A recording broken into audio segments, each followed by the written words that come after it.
નમસ્કાર દર્શક મિત્રો, હું છું શ્યામલ મહેતા. આપ જોઈ રહ્યા છો બાજ નજર. મિત્રો, વર્ષ 2082નું નવું વર્ષ શરૂ થઈ ચૂક્યું છે અને આ વર્ષના પ્રારંભે જ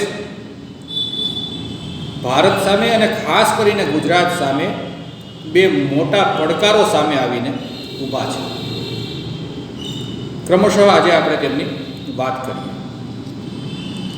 પ્રથમ વાત કરીએ ગુજરાતમાં કમોસમી વરસાદની. છેલ્લા 2 દિવસથી સમગ્ર ગુજરાતમાં કમોસમી વરસાદ પડી રહ્યો છે, જેના કારણે જગતનાથ જે સમગ્ર દુનિયાનું પેટ ભરવાનું કામ કરે છે તેવા ખેડૂતોને અસહ્ય નુકસાન થઈ ગયું છે.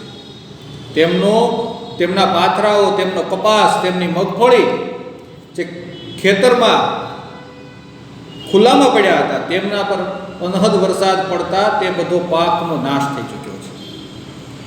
જગતનાથની કમર તૂટી ગઈ છે. ત્યારે આવા સંજોગોમાં જય જવાન જય કિસાન સૂત્રની માફક આ જગત આખાનું પેટ ભરતા ખેડૂતોની પડખે ઊભા રહેવાનો સમય આવ્યો છે.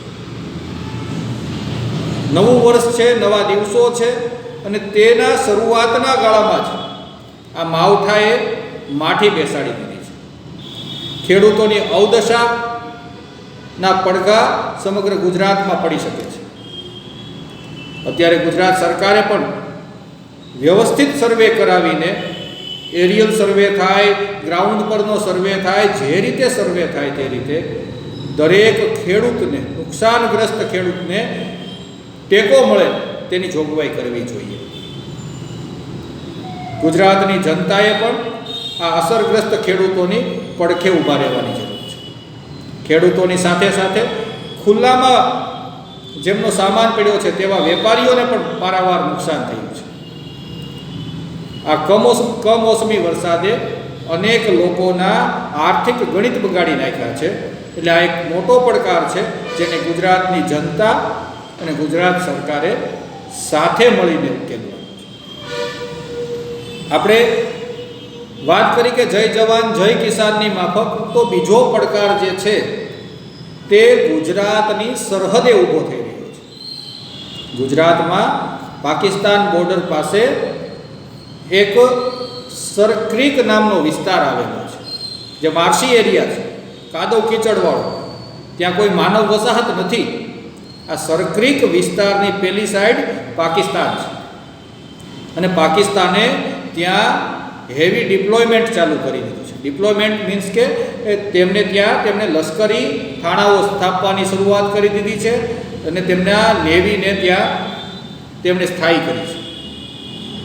પાકિસ્તાને હમણાં યુકે પાસેથી, યુનાઇટેડ કિંગડમ પાસેથી 3 હોવરક્રાફ્ટ લીધા છે. આ હોવરક્રાફ્ટ અહીંયા ખૂબ મહત્ત્વના છે. તેનું એક કારણ છે. આપણે પહેલાં કહ્યું તેમ આ એક માર્શી એરિયા છે, કાદવ કીચડવાળો એરિયા છે. અહીંયા જમીન નથી, અહીંયા પાણી નથી, અહીંયા કાદવ કીચડ છે. તો અહીંયા એવું વાહન ચાલે જે બંને પર ચાલતું, પાણીમાં પણ ચાલે અને જમીન પર પણ ચાલે. એટલે કાદવ કીચડવાળા વિસ્તારમાં ચાલી શકે તો તેવું એકમાત્ર વાહન એ હોવરક્રાફ્ટ છે. અને પાકિસ્તાને આ 3 હોવરક્રાફ્ટ વસાવી લીધા છે અને 3 હોવરક્રાફ્ટને તેમના નેવી ચીફના માધ્યમથી સરક્રીક બોર્ડર પર ડિપ્લોય કરી દીધા છે. આ ભારત માટે ખૂબ મોટું જોખમ છે. કાશ્મીરથી માંડીને ગુજરાત સુધી પાકિસ્તાનની સરહદ ભારતને ટચ કરે છે અને હવે અત્યારે પાકિસ્તાનની ગતિવિધિઓ જોતા એવું લાગી રહ્યું છે કે તેઓ ગુજરાતમાં ક્યાંક ને ક્યાંક આતંકવાદીઓને ઘૂસણખોરી કરાવવાની પેરવીમાં હોય તેવું લાગે છે. તેમની આ ગતિવિધિઓને જોતા ભારતના સંરક્ષણ મંત્રી રાજનાથસિંહે સ્પષ્ટ શબ્દોમાં તેમને ચેતવણી આપી છે.